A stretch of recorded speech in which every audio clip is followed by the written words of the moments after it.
is Pauline Londex, the co-founder of the NGO Transparency in Drug Politics. Pauline, it seems we're already witnessing vaccine diplomacy, with both Russia and China rushing in to offer special deals on vaccines to developing countries. How can we prevent global health effectively becoming a weapon in the fight for influence? We clearly have to find other ways to provide, to make sure that vaccines are common goods. For instance, what Emmanuel Macron said in the introduction of this was saying that it would be dramatic that if developing countries do not have access to the technologies to fight COVID. So we completely agree with that. It would be dramatic. Now the question is, how do we answer to that? And is the donation the answer to this?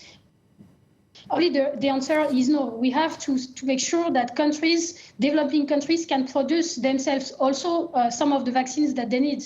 And we know that there was a proposal made by India and South Africa at the World Trade Organization last October already, asking for all the intellectual property rights on COVID technologies to be waived so that they could produce. And we see this is clearly for us the way forward. If we are not the European Union countries or the United States or other countries able to provide vaccines for the totality of the world, which we can understand given the needs that are huge, then we should not block other countries to produce vaccines. And that's why we urge now President Macron and other countries at WTO to support the waiver proposed by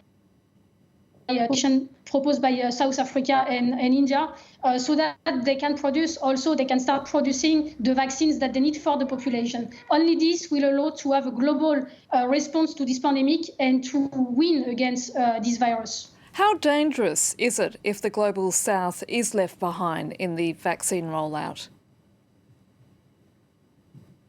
The global south is completely left out so far. For instance, there were figures that were released on the Pfizer BioNTech vaccine. 96% of the doses were purchased by European Union and US countries, which is absolutely huge. And it's also a matter of ethics and moral, because we know that a lot of clinical trials for these vaccines have been conducted in Africa. So Africa, for instance, has been also helping in the effort to develop these vaccines. South Africa, there's been some production of vaccines in South Africa. How comes now they are exported to Europe?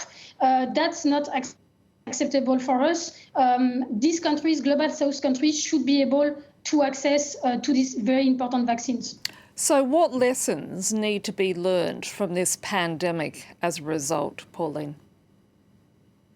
The lessons, unfortunately, for us who have been working on access to medicines for many years now, we know that these things are not new. It means that global South countries are left behind in the access to innovation. It's usually the countries who have money, who have more power to pay, who get the health products first. I think the big lesson is that we cannot anymore put the pharmaceutical products as any other products. We have to put them out of the trade system because this is failing, clearly.